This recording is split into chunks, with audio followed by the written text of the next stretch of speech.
Olá, nós estamos aqui hoje com a equipe do Revisamed para avaliar e comentar a prova do ENARE de ginecologia e obstetrícia. Primeiro comentário que eu gostaria de fazer dessa prova é que nós sinceramente não achamos essa prova difícil. Não é uma prova fácil, mas é uma prova que quem estudou é capaz de fazer com uma certa tranquilidade as questões de ginecologia e obstetrícia. Então vamos lá. A primeira questão, a questão 61, ela diz assim: pacientes que apresentam vaginose citolítica, não confundir com vaginose bacteriana, podem ter alguns sintomas semelhantes a outros tipos de vaginites, como prurido e corrimento esbranquiçado antes do período menstrual, ardor, queimação, disúria e dispareunia. Veja que nesse texto base tem vários fatores aqui, várias palavras para confundir. Essa semelhança de sintomas com outras patologias do trato genital inferior pode atrasar o seu diagnóstico. Tudo isso que foi falado até agora não é importante nesta questão. Por quê? O enunciado é assim: em relação à vaginose citolítica, é correto afirmar que. Então, se nada daquilo tivesse sido falado antes e nós nos fixássemos no enunciado, nós saberíamos o que a questão está pedindo. Então, em relação à vaginose citolítica, é correto afirmar que, letra A, é causada pela proliferação excessiva de lactobacilos e pela redução do pH vaginal que se encontra menor ou igual a 4. Correta a questão. Essa é a questão correta. Vamos lá. Letra B. O processo inflamatório intenso é causado por Streptococcus do grupo B e Escherichia coli. Não tem nada a ver com Strepto B e com Escherichia coli, um gram negativo aqui. Letra C. Tem como agente etiológico parasita flagelado Trichomonas vaginalis. Não, isso aqui não é tricomoníase. É vaginose citolítica. Tem que ter estudado esse tema pelo menos uma vez para saber a causa da vaginose citolítica. Letra D é o processo inflamatório vaginal causado pela proliferação de fungos como a Candida tropicalis. Não, isso é candidíase. Tem alguns sintomas de prurido aqui? Tem algum prurido, mas não é candidíase. Aquele corrimento típico, grumoso, branco esverdeado, amarelo esverdeado da candidíase. E letra E é causada pela substituição da flora microbiana vaginal denominada lactobacillus por bactérias anaeróbias e facultativas. Isso aqui é a vaginose bacteriana clássica, não é? Então a primeira questão, sem dúvida nenhuma, letra A. Nós vamos aqui para 62. É uma questão também de ginecologia, não é uma questão difícil. Dentre as alternativas a seguir, qual delas apresenta os achados que seriam mais sugestivos de câncer de mama? Então, prestemos atenção no que o enunciado está pedindo. Achados sugestivos de câncer de mama. Letra A.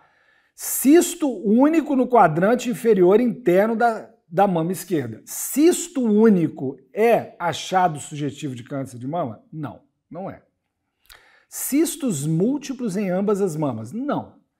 O câncer de mama é um tumor sólido, não é cístico. Nódulos difusos simétricos em ambas as mamas? Não. Normalmente, o achado sugestivo de câncer de mama é em uma mama. Ele é unilateral. Letra D, consolidação da mama direita, que aparece logo antes da menstruação. Não, esse é um caso mais ligado à flutuação hormonal do ciclo da mulher, onde há uma densidade mamária mais expressiva numa fase do ciclo menstrual. Também não é sugestivo de câncer. E a letra E, que é realmente a resposta correta, nódulo sólido único no quadrante superior externo da mama esquerda, que é o quadrante onde é mais frequente o câncer de mama. Então é uma questão relativamente tranquila. A próxima é a 63. é uma questão de uroginecologia.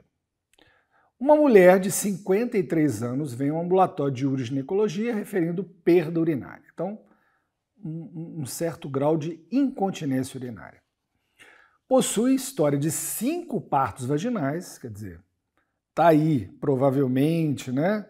Ou é um distrator para confundir, mas está lá, 5 partos vaginais, apresenta menopausa há 7 anos, sem terapia de reposição hormonal. Então é uma mulher que está há 7 anos na menopausa, não tomou hormônio, teve 5 partos normais. No exame físico ginecológico apresenta um prolapso de parede anterior grau 1. Então ela tem uma cistocele grau 1. Sem perda urinária, manobra de Valsalva, que é aquela manobra onde você faz um aumento da pressão abdominal para ver se há uma perda involuntária de urina. Não tem perda involuntária de urina aqui. Apresenta resultado de estudo urodinâmico que revelou presença de contrações não inibidas do músculo detrusor da bexiga. O que é relacionado à contração não inibida do músculo detrusor? Bexiga hiperativa. É um problema funcional do músculo detrusor da bexiga.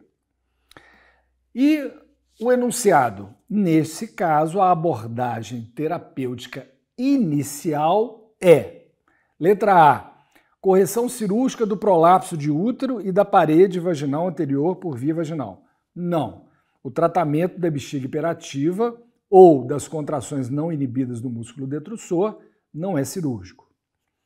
Letra B, terapia de reposição hormonal apenas com estrogênio via oral.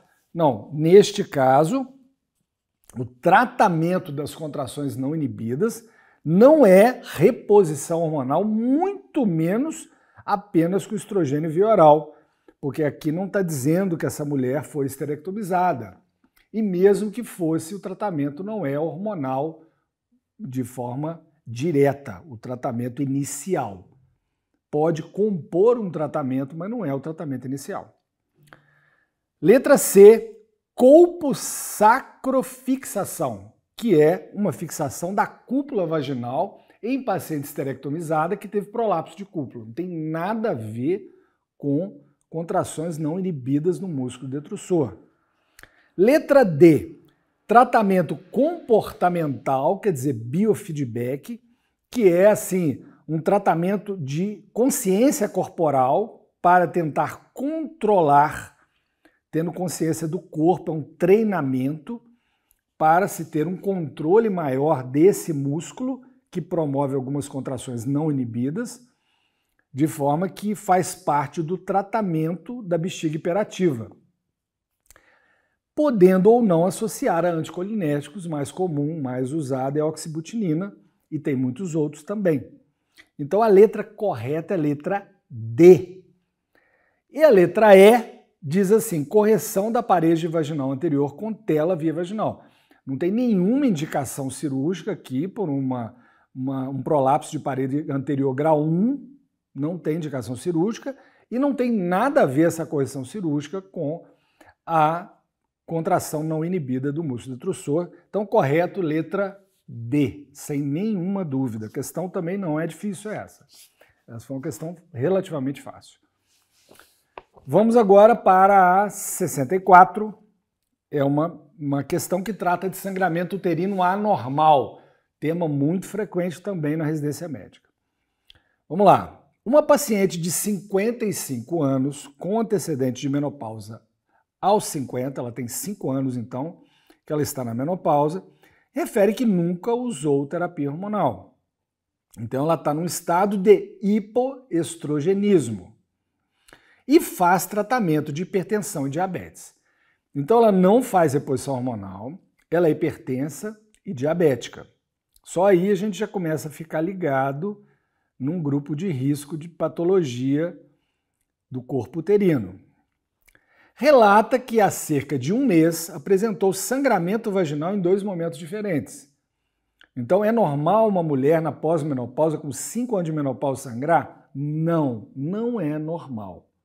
Não é normal, principalmente se ela não está fazendo reposição hormonal. Porque se ela estiver fazendo uma terapia hormonal, Pode ser que ela tenha um sangramento, é mais frequente ocorrer um sangramento anormal. Bom, apresenta citopatológico com atrofia acentuada. Isso aqui também é um distrator e para mostrar que aquele sangramento não é de colo uterino. Não é, por exemplo, um câncer de colo uterino que sangrou. O ultrassom transvaginal evidencia a presença de 2 miomas intramurais de 0,7 e 1,3 centímetros, respectivamente, que já deve estar com ela há muito tempo, são completamente assintomáticos. Um volume uterino de 35 centímetros cúbicos, perfeitamente normal para a idade. E aí sim, um endométrio de 11 milímetros. Aqui está o X da questão. Qual é a medida do endométrio considerada normal numa paciente que não faz reposição hormonal? 5 milímetros no máximo. Existem trabalhos que levam o ponto de corte para 4 milímetros, mas 5 milímetros é o aceitável. Acima de 5 milímetros tem que investigar esse endométrio. Ovários não visualizados. Então não tem absolutamente nada de ovário, apesar dos ovários estarem lá, não foram visualizados ao ultrassom, o que é normal. Diante desse caso, é o enunciado. Qual é a melhor conduta? Melhor conduta. A melhor conduta seria a letra A, esterectomia total abdominal mais anexectomia? Não, não tem nenhuma necessidade de ser radical aqui, tirar o útero dessa mulher, os ovários dela, simplesmente porque ela teve um sangramento e um endométrio espessado. Segundo, acetato de medroxiprogesterona trimestral. Então nós vamos entrar com hormônio para essa mulher sem investigar esse endométrio? De jeito nenhum. Letra C, iniciar estriol creme vaginal.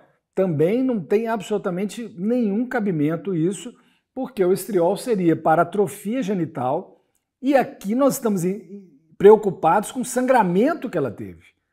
Então, não procede passar para ela prescrever estriol creme vaginal.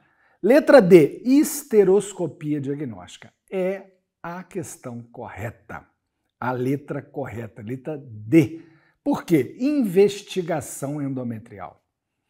Então, o endométrio de 11 milímetros tem que ser investigado na pós-menopausa. Se ela estivesse usando hormônio, até 7 milímetros seria aceitável. Tá? E letra E, naturalmente, miomectomia. Coitado, os 2 miominhas lá, não tem culpa nenhuma disso. Vamos deixar ele quietinho lá. Tá? Então, letra D, questão 64, uma questão também bem formulada e não foi questão difícil. Essa não foi. Muito bem, questão agora 65. É uma questão que você tem que ter lido. Então, tumor de ovário, gente, tem que estudar aquilo ali, colocar aqueles esqueminhas, decorar alguns tumores clássicos, como esse tumor dessa questão. É um clássico, é um tumor de ovário clássico. A gente talvez nunca vá ver esse tumor na vida, mas para fazer prova de residência tem que saber. Então, a presença de células em anel de Sinnett, o que é células em anel de Sinnett? É uma célula que lá no microscópio, na lâmina, parece um anel de Sinnett. Na verdade, ela está relacionada a uma célula produtora de mucina. Ué, mas produtora de mucina no ovário? Aí é que tá. É um dos achados. Então, ó, a presença de células em anel de Sinnett no exame anátomo-patológico é um achado de qual dos seguintes tumores ovarianos? Tumor de Brenner? Não. Não é um tumor de Brenner, um tumor sólido de ovário, que não tem anel de Sinnett no anatomo patológico. Segundo, tumor de Krukenberg? Sim, é a resposta correta. Por quê? O tumor de Krukenberg, que é um tumor clássico, que todo mundo tem que saber, ele é um tumor metastático, ele é um tumor originalmente de estômago em 70% dos casos, produtor de mucina, por isso que ele tem um aspecto de anel de Sinnett, ou no intestino. Então, é uma metástase ovariana de um tumor original de estômago ou intestino, geralmente. Esse é o tumor de Krukenberg, que foi descrito por esse médico. Letra C, teratoma imaturo do ovário? Não, não tem nada a ver com anel de Sinnett, teratoma imaturo do ovário. Muito menos o tumor seroso, letra D. E muito menos o digerminoma, a letra E. Então aqui é decoreba mesmo, gente. Tem que pegar os tumores de ovário, estudar, montar um esqueminha, colar lá na porta do armário e de vez em quando dar uma lida naquilo ali para ir decorando. A hora que cai na prova, você relaciona diretamente anel de Sinnett, Krukenberg. Muito bem, vamos para a questão 66. A próxima diz assim, também não é uma questão difícil não, hein? Quais dos seguintes sintomas podem estar associados ao aumento do hormônio prolactina no organismo? Gente, prolactina. O que a prolactina faz? Por que esse hormônio existe? Ele tem uma finalidade grandiosa na vida da mulher. Em primeiro lugar, produzir leite na amamentação. Então, durante a lactação, a prolactina está bem aumentada. E o que acontece lá na lactação? A mulher para de menstruar, né? Ela não menstrua no período que está amamentando, pelo menos nos primeiros meses, quando a prolactina está alta. Ele inibe a ovulação, ela para de menstruar e amamenta. Então, quando ela não está amamentando por um tumor, por exemplo, um prolactinoma que está produzindo prolactina em excesso, ele inibe a ovulação, ela para de menstruar, entra em amenorreia e começa uma galactorreia, uma secreção láctea saindo pelos mamilos. Então, letra C é a correta, amenorreia e galactorreia. Queda de cabelo, letra A, e acne, está relacionada a androgênio, não é relacionada a prolactina. Hirsutismo e aumento do fluxo menstrual também, desequilíbrios do ciclo relacionados a estradiol, progesterona e androgênio. Irregularidade menstrual e disforia pré-menstrual está mais ligada à progesterona. Não tem nada a ver com prolactina. Dispareunia e dismenorreia são sintomas relacionados à endometriose. Não tem também absolutamente nada a ver com a prolactina elevada. Lembra, amenorreia, galactorreia. Perfeito? Então, uma questão também que não posso dizer que foi difícil. É uma questão relativamente tranquila. Vamos agora para 67, que diz assim. Essa também é decoreba, gente. Tem que estudar, decorar as amenorreias primárias. Então, um capítulo de amenorreia tem que estudar, gente, porque cai em prova. Cai, é igual tumores ginecológicos. Vai cair uma questão. Então, a amenorreia primária são as diversas síndromes. Então, vamos lá. Das patologias a seguir estão associadas à amenorreia primária, exceto. Eu acho muito ruim esse tipo de questão. Em vez de colocar a marca correta, coloca exceto. Não é o ideal, mas a prova pode ser que isso aconteça. Então, prestem atenção no enunciado. Exceto. Amenorreia primária. O que é amenorreia primária? Aquela mulher que nunca menstruou. Nunca. Ela tem uma amenorreia desde sempre. Desde criança. Síndrome de Rokitansky. O que é a síndrome de Rokitansky? Tem que saber, tem que ter estudado, tem que ter decorado. É uma agenesia vaginal. Então essa mulher tem ovário, até um ovário às vezes mais atrófico, ela tem algum problema ali às vezes no útero também, mas classicamente Rokitansky é uma agenesia de vagina. Tanto que o tratamento é uma neovagina, para que a mulher possa ter relações sexuais, mas é uma neovagina, uma cirurgia que é feita, uma cirurgia plástica. Então, Rokitansky é causa de amenorreia primária? Sim, é causa. É uma doença congênita, agenesia vaginal. Síndrome de Morris. O que é a síndrome de Morris ou Morris? É uma doença genética, um pseudohermafroditismo masculino. Então, o fenótipo é feminino. o genótipo é masculino, é XY, tá? Mas acontece uma resistência periférica a androgênio, de origem genética, onde o fenótipo fica feminino. Então, pelo genótipo ser masculino e o fenótipo feminino, essa mulher não menstrua, simplesmente, porque ela não tem útero, é um genótipo masculino. Então, a síndrome de Morris é uma amenorreia primária. Então, vamos lá. A letra C, síndrome de Kallmann. Síndrome de Kallmann é causa de amenorreia primária? Sim, porque é um hipogonadismo hipogonadotrófico congênito, caracterizado por uma anosmia também. É um defeito na produção do GNRH. Então, a amenorreia primária, clássica. E a anosmia é o detalhe, né? Os bulbos olfativos não são mal formados, então ela não sente o olfato. Letra D, síndrome de Asherman. Essa é a correta. O que é o Asherman? Asherman geralmente acontece pós-curetagem, onde há umas sinéquias uterinas, cicatrizes endometriais, que ao cicatrizar unem as paredes endometriais.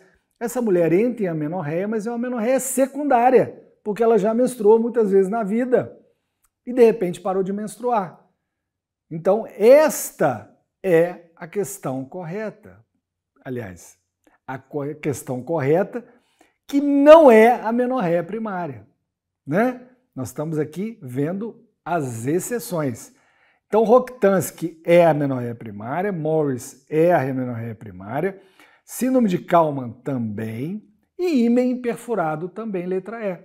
Porque o ímen perfurado é uma doença congênita que a criança tem o ímen perfurado, ela vai descobrir na primeira menstruação dela, a menstruação não desce e aquele ímen fica protuso e aquilo ali, ela leva ela ao médico para fazer uma pequena cirurgia, então para corrigir o problema congênito. É uma amenorreia primária.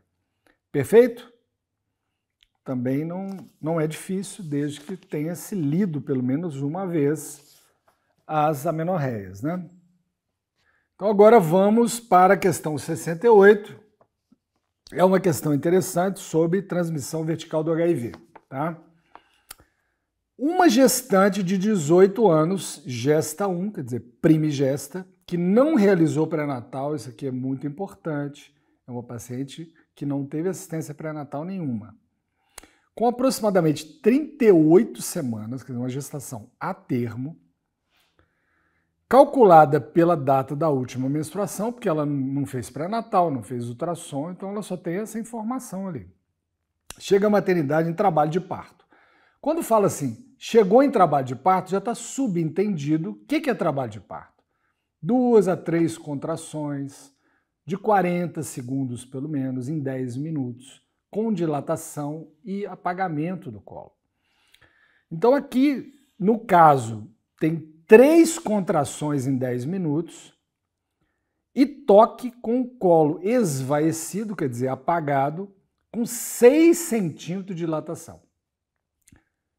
Então ela está em franco período, fase ativa do trabalho de parto, está em pleno trabalho de parto, tá? Começando a ser a fase avançada do trabalho de parto. Nesse caso, visando reduzir os riscos da transmissão vertical do HIV, é correto afirmar que.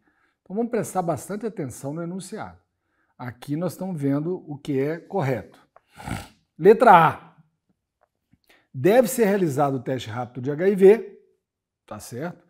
Na admissão e, caso o resultado seja positivo, iniciar a infusão de AZT.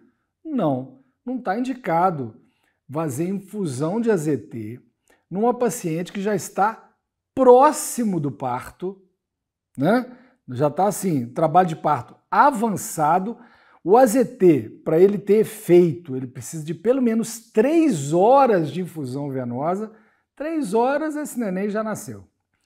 Então, não é o mais indicado aqui, não é o mais correto nessa questão. Letra B é a questão correta. Deve ser realizado o teste rápido de HIV, sem dúvida, na admissão, e, caso o resultado seja positivo, será indicado uma indicação absoluta de cesariana. Sim. Por quê? Porque aqui nós não temos como detectar a carga viral. Essa paciente não fez pré-natal, ela não tem assistência, provavelmente carga viral altíssima. Não fez uso de AZT antirretroviral durante o pré-natal, durante a gravidez.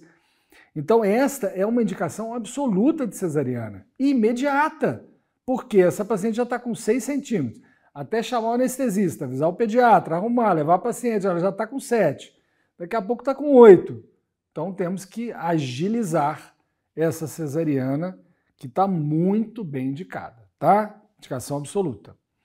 A letra C, realizar o teste rápido na admissão e, caso o resultado seja positivo, a miotomia precoce será indicada. Ao contrário, a miotomia precoce deve ser evitada porque aumenta a transmissão vertical.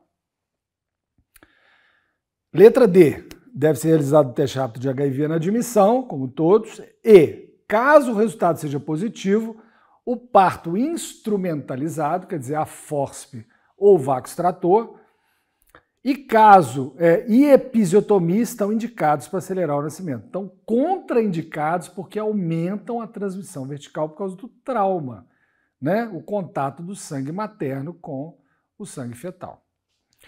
A letra E, deve ser realizado o teste rápido de HIV na admissão e, caso o resultado seja negativo, exclui-se completamente. Cuidado com essas palavras, completamente, porque geralmente não está correta a afirmativa.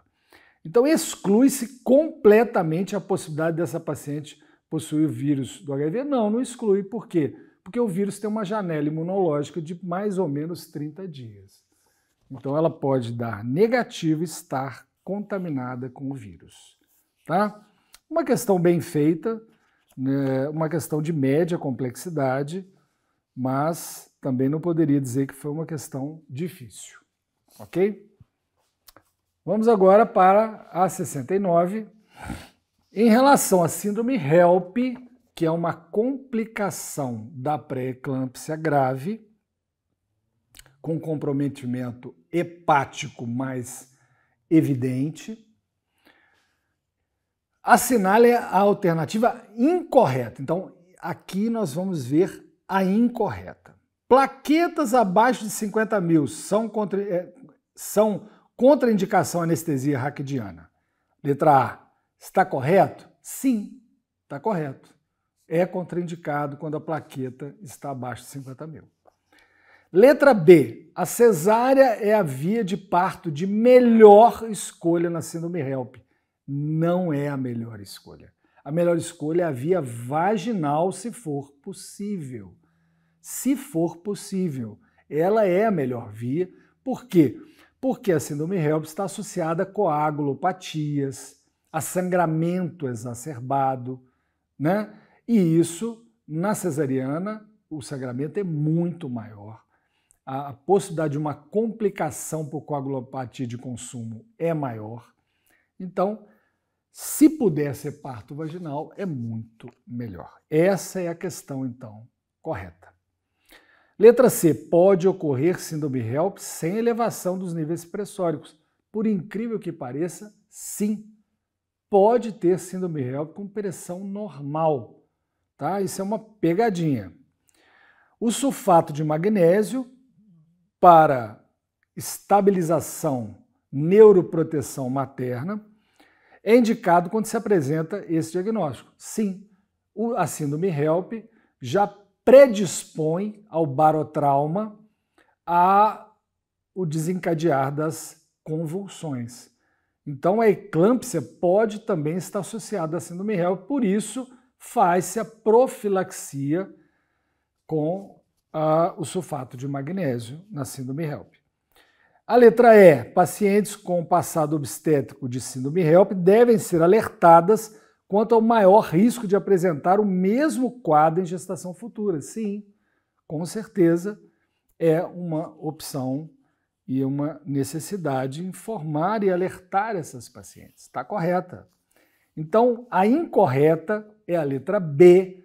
A cesárea é a via de parto de melhor escolha da síndrome HELP, não é a melhor via de parto, é a vaginal. Muito bem, vamos para a questão 70. Gestantes que não consomem carne e derivados. Então vamos lá. Carne e derivados de carne. O que é derivados de... Aliás, gestante que não consomem carne e derivados animais. Derivados animais, ovo, queijo, leite, né? Todos os tipos de carne, fígado. Então, se nós pensarmos aqui, a gente já vai sabendo um pouco das fontes de vitamina, ver que a questão correta é a letra C. A B12 ela está muito ligada, quer dizer, aos alimentos de origem animal. Ovos, salmão, carnes, atum, fígado, leite, produtos lácteos. Já o magnésio, mais ligado a frutas, verduras, o ácido fólico também, que é a vitamina B9, a vitamina D, alguns peixes, que tem ômega 3 também, mas não necessariamente carne e derivados animais. Além disso, o zinco, que também pode ser encontrado em algumas carnes de peixe, mas preferencialmente em verduras e legumes. Então aqui, classicamente, a vitamina B12 é que está relacionada a alimentos de origem animal. Muito bem. Vamos à questão agora 71. Gestante de 23 semanas fala sobre diabetes gestacional, rastreio do diabetes gestacional, que é algo muito importante, que cai muito em prova de residência, tá? Gestante de 23 semanas refere que não fez nenhum dos exames solicitados na rotina do primeiro trimestre. Então, já está mais da metade da gravidez, com 23 semanas, no segundo trimestre, e não fez exame nenhum. Nega doenças prévias, o peso pré-gestacional era de 80 e atualmente está com 90, sendo que a altura é de 1,60 m. Isso dá mais ou menos um IMC de 31, indo para 35, obesidade. Considerando que a disponibilidade técnica adequada, a melhor conduta para o diagnóstico de diabetes gestacional é solicitar. Tudo isso que foi dito antes aqui, na verdade, talvez não seja tão importante quanto o enunciado que diz: a melhor conduta para o diagnóstico de diabetes gestacional é solicitar ... Será que a melhor conduta para diagnosticar o diabetes gestacional é a letra A, hemoglobina glicada e glicemia de jejum no momento da consulta? Não. Não faz parte a glicada do rastreio do diabetes gestacional. Letra B, teste oral de tolerância à glicose com 100 gramas de jejum e 2 horas após sobrecarga? Não, esse não é o clássico do rastreio do diabetes gestacional. Não é essa dose de 100 gramas e não é esse intervalo. Letra C, teste oral de tolerância à glicose com 75 gramas, sim, em jejum e 2 horas imediatamente. Somente esses 2 horários? Também não. Letra D, apenas hemoglobina glicada. Também não faz parte do rastreio do diabetes gestacional. Então sobrou aqui a letra E, que é a correta.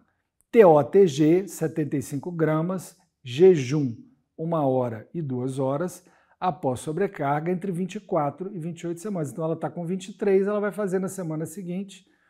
E aí nós temos os valores, né? Maior ou igual a 92 em jejum, maior ou igual a 180 na primeira hora e maior ou igual a 153 na segunda hora é igual a diabetes mellitus gestacional. Boa questão relativamente fácil. Vamos para a 72. Gestante de 41 semanas, gesta 2, G2C1, quer dizer, ela tem duas gestações, um parto cesáreo anterior. Essa é a segunda gestação dela. Procura o hospital com 41 semanas, passou uma semana da data provável do parto, procura o hospital para resolução da gestação. Então, realmente, ela deve estar preocupada, já passou uma semana da data e ela quer resolver. Sendo que a última cesárea foi há 3 anos atrás. Então, ela tem uma cesárea anterior a 3 anos. Pré-natal de risco habitual, sem intercorrências. Ao exame físico apresenta sinais vitais normais, vitalidade fetal preservada, altura uterina de 34 centímetros, quer dizer, não é um neném muito grande, né? O peso fetal estimado deve estar dentro do percentil normal. No toque vaginal, apresentação cefálica, aqui entre os detalhes importantes dessa questão. Colo posterior com 2 centímetros, apagado 20%, menos 1 de DELI, bolsa íntegra. Tudo aqui é importante. 2 centímetros de dilatação é importante para a resolução da questão, bolsa íntegra é importante, apresentação cefálica é importante. Neste caso, qual seria a melhor conduta? E aí vamos ver. Será que a melhor conduta, nesse caso, seria misoprostol, letra A, via vaginal a cada 4 horas? Não, porque o misoprostol está contraindicado na paciente com cesárea prévia. Ponto. Será que seria a letra B, misoprostol via vaginal a cada 6 horas? Não, porque o misoprostol está contraindicado na paciente com cesárea prévia. E a letra C, indicar cesárea? Não necessariamente, porque você pode usar outras técnicas de indução do parto. Letra D é a questão correta. Preparo do colo com sonda de Foley, que é o método de Krause. Por que a gente pôde fazer o Krause aqui? Primeiro, tinha dilatação, porque se o colo estiver totalmente fechado, não tem como introduzir a sonda. Segundo, bolsa íntegra. Terceiro, cefálico.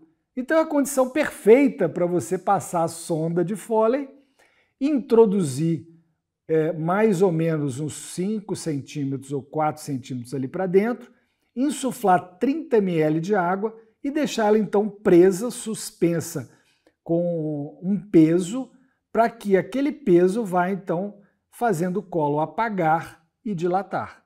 É uma forma de indução do parto com certas condições que tem que existir, que aqui tem essas condições, com cesárea anterior. Então essa é a correta. E a letra E, indução do trabalho de parto com ocitocina em bomba de infusão? Não, por quê? Claramente aqui o Bishop, o índice de Bishop é menor que 6. Para quem já deu uma olhada algum dia no índice de Bishop, vai ver claramente que não dá mais do que 6 aqui. Então não tem indicação de ocitocina em bomba de infusão, que seria uma opção para o Bishop maior que 6. Muito bem, uma questão bem elaborada. Vamos agora a 73. Para bloqueio imediato da produção de leite em puérpera, mais uma vez aqui, amamentação, prolactina, né? Para o bloqueio imediato da produção do leite em puérpera, vamos citar um exemplo, paciente HIV positivo, não pode amamentar, que tem contraindicação à amamentação, qual é a medicação e a dose de escolha? Então, de cara, nós temos aqui 3A, B e C, cabergolina, D e E, bromocriptina. Então, por aqui você já pode eliminar rapidamente alguns itens. No caso, a cabergolina é que é indicada. Então, ficamos entre A, B ou C.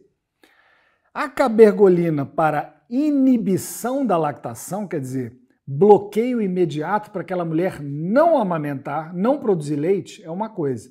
Aquela que vem amamentando, teve um problema e teve que fazer a supressão da lactação, a dose é outra. Uma coisa é você inibir a produção que nem começou. A outra é você estar amamentando e ter que parar com a amamentação. É como você parar um trem em alta velocidade. É mais difícil e a dose é diferente. Então essa essa forma de fazer inibição da lactação, um bloqueio imediato da produção, a letra A é a correta.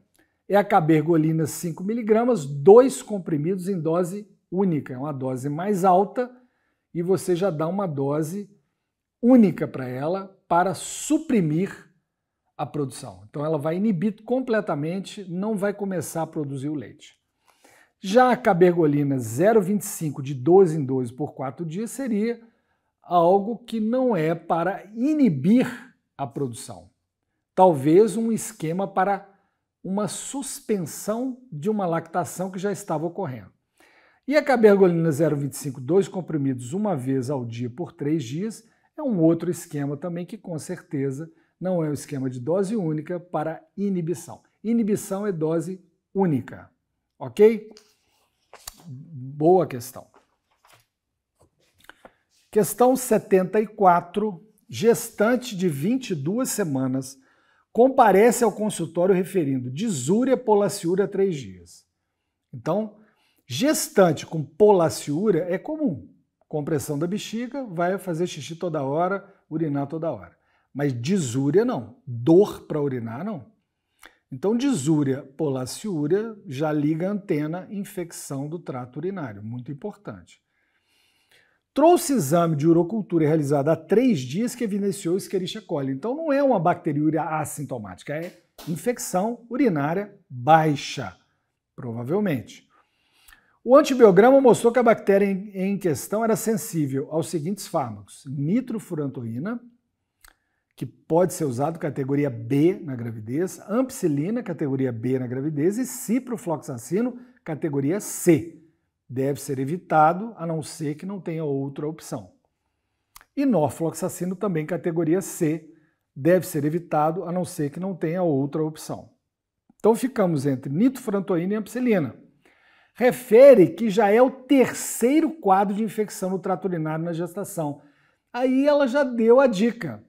Por quê? Se é o 3º caso de infecção urinária baixa, 2 infecções urinárias baixas ou uma alta já indica a profilaxia do antibiótico além do tratamento. Então, no caso, a profilaxia geralmente a gente faz com nitrofurantoína. É o que a gente mais elege para fazer a profilaxia de 100 mg à noite até o parto.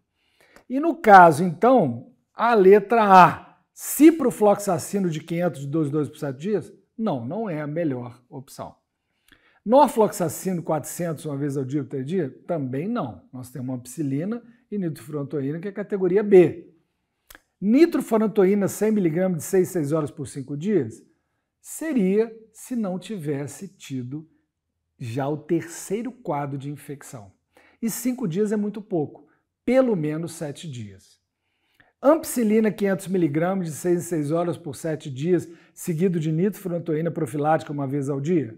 Esta é a questão correta. E na letra E, nitrofurantoína 100 mg de 6 em 6 horas por 7 dias. Seria correta se não fosse o 3º quadro de infecção urinária dessa mulher. Então, questão bem elaborada, relativamente tranquila essa questão. Vamos para a 75. Referente à indução do trabalho de parto. Novamente, indução do trabalho de parto. Veja, os temas estão se repetindo um pouco. Em pacientes que possuem cesárea anterior, mesma coisa. E feto com boa vitalidade, assinale a alternativa correta. Muito parecida com aquela outra questão. Então, indução do trabalho de parto em paciente com cesárea anterior, feto com boa vitalidade. Qual é a alternativa correta? Letra A. Será que é a letra A? É contraindicado realizar indução do parto devido ao risco de ruptura uterina? Não é contraindicado realizar indução do parto com cesárea anterior, desde que você use a técnica correta. No caso aqui seria sonda, o método de Krause, sonda vesical, ou ocitocina, caso o Bishop seja maior que 6. Então é possível na bomba de infusão. Então não é a letra A, é incorreta. A letra B, se o índice de bicho for maior que 6, poderá ser usado ocitocina em bomba de infusão. Essa é a correta, tá? Tá corretíssima. Letra C, misoprostol 25 é a primeira escolha. Não, cesárea anterior, misoprostol contraindicado. Realizar amniotomia e aguardar o início do trabalho de parto. Não, amniotomia para induzir trabalho de parto, de forma alguma. Aqui não tem nada correto. E aguardar o início do trabalho de parto, não. Realizar misoprostol de 25, não, está contraindicado o misoprostol com cesárea anterior. Muito bem. Questão a próxima, 76. Paciente de 39 anos com antecedente de 2 partos cesáreos pré-termo. Veja que questão sempre presente, cesárea anterior, uma cesárea, 2 cesáreas. Bem interessante isso. Paciente com 39 anos com antecedente de 2 partos cesáreos pré-termo devido a pré-eclâmpsia, olha só, teve pré-eclâmpsia grave, teve que antecipar o parto 2 vezes, essa é a 3ª gestação dela, com 2 cesáreas anteriores. Aliás, ela tem 39 anos, teve 2 cesáreas prematuras e deseja planejar uma nova gravidez. É hipertensa crônica, então ela se tornou hipertensa nesse quadro todo, com bom controle pressórico. Nesse caso, é necessário. Letra A. Orientar que ela deve evitar uma nova gravidez por ser hipertensa? De forma alguma. A hipertensão arterial, ainda mais uma hipertensão com bom controle pressórico, não é contraindicação para a gravidez. Letra B. Orientar que, considerando a idade avançada, uma nova gestação está contraindicada? Não, de forma nenhuma. Não é contraindicada, é uma gravidez de alto risco, precisa ser acompanhada de maneira especial, mas não é contraindicada. Letra C, orientar que ela deve iniciar heparina de baixo peso molecular no primeiro trimestre a fim de reduzir o risco de trombose. Aqui não está falando que ela tem trombofilia, que ela teve história de trombose anterior, então não tem indicação de usar heparina de rotina nessa paciente, porque ela tem uma história de 2 partos com pré-eclâmpsia e ela é hipertensa crônica. Não, aí não. Tem nada a ver com heparina.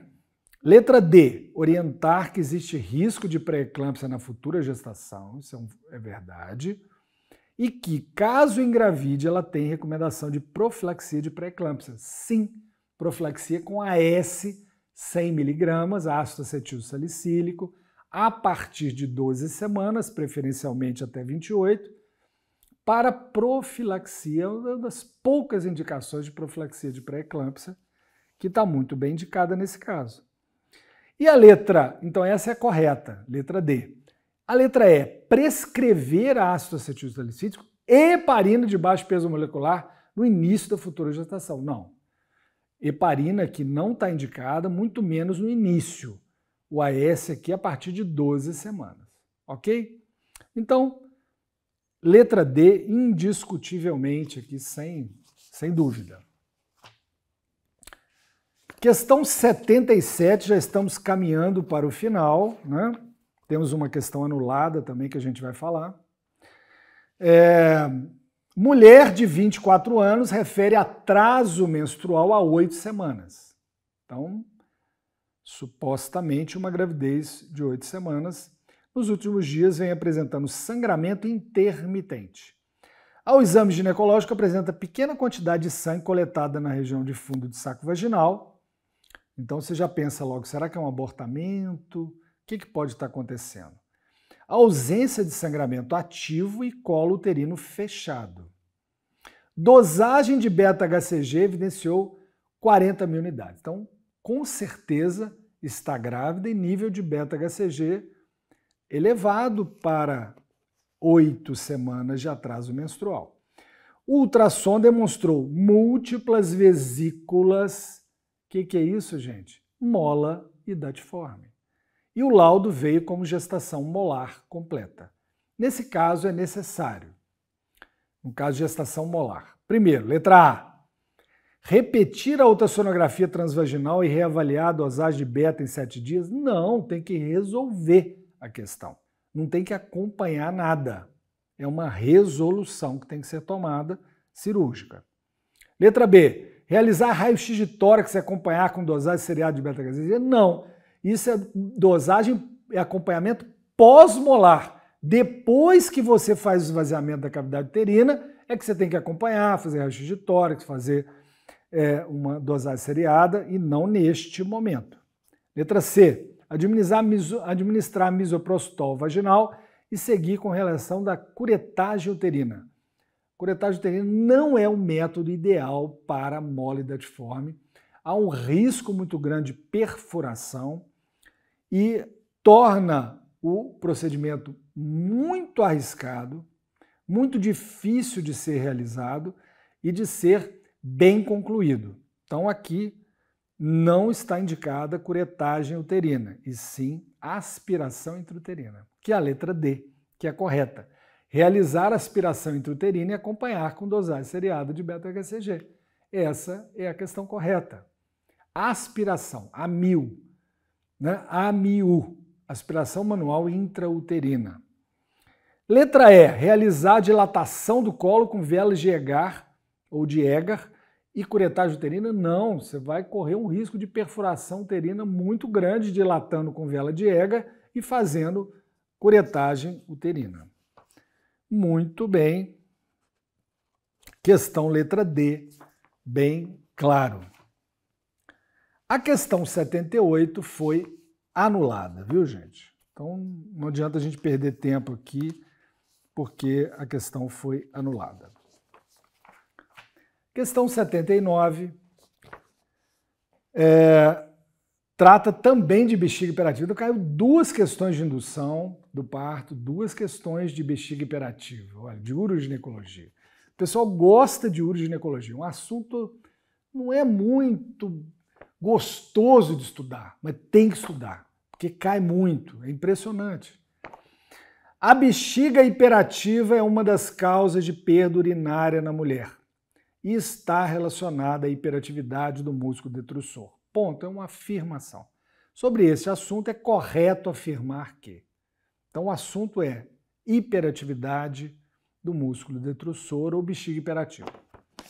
Letra A, o tratamento da bexiga hiperativa é cirúrgico com sling transobturatório? Não.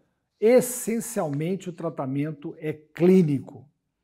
Letra B, para o diagnóstico é imprescindível a realização do estudo urodinâmico em todos os casos? Não, não é todos os casos imprescindível. A clínica é soberana.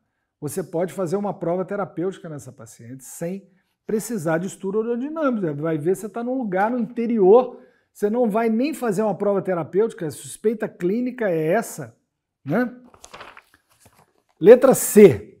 Para o tratamento é possível usar medicações anticolinérgicas e técnica de biofeedback, que é uma técnica comportamental de percepção corporal muito utilizada para o tratamento da hiperatividade do músculo detrusor ou bexiga hiperativa. Essa é a questão correta. Letra D, a imipramina, que é um antidepressivo tricíclico, é o tratamento de primeira escolha? Não, longe disso. São drogas anticolinérgicas, a mais comum a oxibutinina. Letra E, a bexiga hiperativa acontece devido ao prolapso de parede vaginal anterior? Não, nada a ver. São contrações não inibidas do músculo detrusor da bexiga. É um processo que envolve neurônios, músculo, idade, né, hormônios, ok? Letra C. E a última questão, a questão 80. Uma paciente de 40 anos apresenta leucorreia de odor fétido. Quando fala leucorreia de odor fétido, você já vem assim, vaginose na cabeça. Na citologia oncótica cervical foi demonstrada a presença de clue cells, clássica visualização no microscópio de células na vaginose bacteriana, Gardnerella vaginalis. Sobre esse assunto, informe se é verdadeiro, V, ou falso, F, o que se afirma a seguir e assinale a alternativa com sequência correta. Primeira afirmativa, o teste de aminas possivelmente será positivo? Sim. O teste de aminas será positivo porque Klucels trata-se de vaginose bacteriana. Então é clássico, verdadeiro. O pH vaginal nesse caso será menor que 4,5? Não, é um pH alcalino. Vaginose bacteriana, pH maior que 4,5, não menor. Então, falso. A terceira afirmativa, Gardnerella vaginalis, bacteroides, mobiluncos e peptococcus fazem parte da flora normal desde que em pequenas quantidades. Sim, eles podem fazer parte da microbiota vaginal normal desde que em equilíbrio em pouca quantidade. Se eles dominarem o ambiente, passa então a ser uma vaginose bacteriana. Então é verdadeiro. E a última afirmativa, neste caso, é necessário o tratamento do parceiro? Não. Vaginose bacteriana não precisa tratar o parceiro. Então a letra correta é a letra B, onde verdadeiro, falso, verdadeiro, falso. Muito bem, esse foi o ENARI, as questões de ginecologia e obstetrícia. Foram questões bem elaboradas e nós, do Revisamed, não encontramos grande dificuldade nessas questões. Não são questões fáceis, mas quem estudou faz com uma certa tranquilidade. Muito obrigado.